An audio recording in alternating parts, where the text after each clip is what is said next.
Blandino, the NFL Vice President of Officiating, told NFL Network on Monday that Hochuli denied ever telling Cam Newton that he wasn't old enough to get the call. And since the incident, the league has found no evidence of that and doesn't plan to investigate further unless somebody steps forward with the audio to support Newton. Whatever play is being held, I should never have to question my safety. You know what I'm saying? That's the big thing you have to get from it, you know, where I'm out there and I do not believe in that another person has my best interest. So I can get hit all day, and if the flag is not called, then, you know, shame on whoever. But, you know, I just wanted to just bring that to, you know, everybody's attention. He's basically saying that he didn't say what you said he said, which is implying you might have made that up. Do you stand by what you said? Well, did you expect him to say anything else? Okay, thank you. Thank you. I don't know what to believe anymore. I need your help here. Do you like the way, Stephen A., he's handling this whole situation? I absolutely, positively love it. Okay. It doesn't bother me in the slightest, and here's why. I'm telling you that when I looked at Ed Hochuli and I saw what he said, I didn't see what Cam Newton alluded to. I didn't see Ed Hochuli, and I'm no expert on lip reading. Yeah. But I didn't see anything that Ed Hochuli said about you being too young to make that call. I did see the words that I thought running, which alluded to what Ed Hochuli said, that he said. Yeah. But again, they were talking for a little bit longer than that one sentence. And the entire time, Ed Hochuli wasn't facing into the camera, so that very well could have been something that was said. I don't know. None of us know.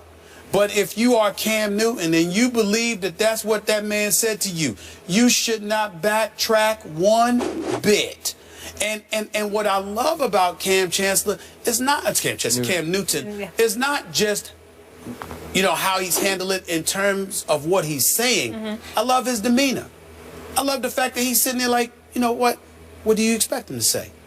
Thank you. In other words, I'm not going to Stephen A. I'm not going to. Here you go. I mean, don't give me. No, actually, it's not, because I'll be the first to admit I might cuss somebody out. I mean, you know, let me tell you something right now. If I'm standing at a podium and I'm getting interviewed, the reporters better come correct, because if they came at me wrong, I'm gonna come back at them.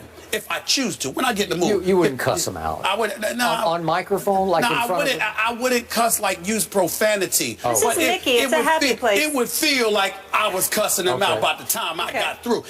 My points would be made clear. I would have said something like, did I stutter? Did I not tell you what the hell I said? I hear that nearly every day. Do you think I'm going to change what I said? Well, I said what I said, damn it. Now, I would say that. You would. You understand? So he didn't have to do that, and I applaud him for not going to that point, even though sometimes I do think it's necessary. But in the end, Cam Newton is basically saying, I said what I said, I meant what I meant, and now it's up to those officials to do their jobs fairly. It is. Just in case some of them are not. Not to mention, it's up to you as the fourth estate, the media, to make sure that you monitor this appropriately, rather than worried about whether or not I was accurate in what I said. I'm telling you what I said, and I ain't backtracking. Now, what you gonna do about it? You gonna watch these officials, or are you not? I respect that. So do I. I am so with you on this one, which is why I continue to believe that Hochuli said what Cam said that he said. Okay. I believe that he said, you're not old enough to get that call. That's just me. I don't know that. I'm just going on Cam's demeanor, because he's not giving a centimeter on this. He's not showing any equivocation whatsoever. There are times on this show when you might think, well, maybe you got me a little bit on this, and you might show just a little bit of weakness, just a touch of weakness, like, man, maybe you have a point. There's zero weakness shown here. But it is also unprecedented in the National Football League for a star quarterback to go after a highly respected crew chief referee. For 24 years, the crew chief. Ed Hockley, something of a cult hero, appeared on the cover of Sports Illustrated in part because of his massive biceps that he shows off during games. But he's become as popular a referee as we have, as well-known a referee, and Cam is not backing off this man because he believed he was wronged by this non-call. And if in fact this is what happened, he was so wronged. And I loved what Cam said. He should never have to question his safety on a football field. And if he has to, it's shame on. And he said, whoever, like it's shame on hockey. I'm going to leap to that conclusion here. I love the way he is hanging in because he believes he is 100% right here. But there is a downside.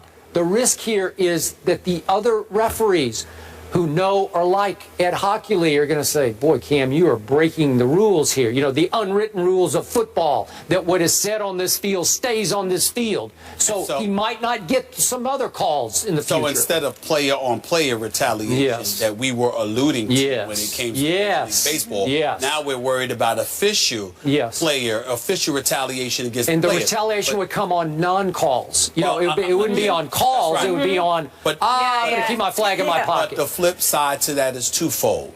Number one, Cam Newton is far more than bright enough to know this, which means that his resolute position in this matter is to be even more admirable. Yep. Because there's no upside to this. Nope. But the other side to it is that it's incumbent on all these aficionados out there with the camera, the tape, replays, and all of this other stuff to monitor how Cam Newton is treated. That's true. Moving forward. I like that. Moving forward. All right. With you. We asked everybody earlier, is Cam MVP worthy?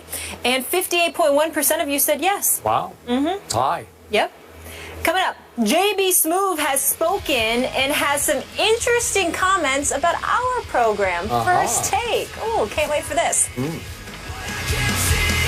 Oh, this is good. JB Smoove, in a conversation with For the Win, was asked if he was to join a pregame show with Kevin Hart, which would it be and what roles would they play? This was his answer. First Take is amazing. I think I would let Kevin be Stephen A. Smith, but I think I'm more. I believe I can pull off the Skip Bayless role. I think me and Skip, we hold on to our ideas, hold on to our pride a little longer. I think we stick to our guns a little bit more, and I think I would play a great Skip. Yeah. Skip? No, let's. I want to hear what Stephen. He knows these guys really well. They both my boys. I love them both. I'm proud of both of them in all seriousness. But to be real, JB is absolutely right. Because even when he is wrong, he can't admit it. And in the case of Kevin Hart, his inflections, his facial expressions, he does need a high chair to sit here. But outside of that, that's it. I'm going to get them to do it. If they did, you know what? JB would kick Kevin Hart's butt in a sports debate. Kevin Hart yes, would he would. school JB. No. JB would just be like, don't talk to me that way. Don't talk to me that way. Orlando Scandrick here tomorrow. I'm just saying. Thanks for watching.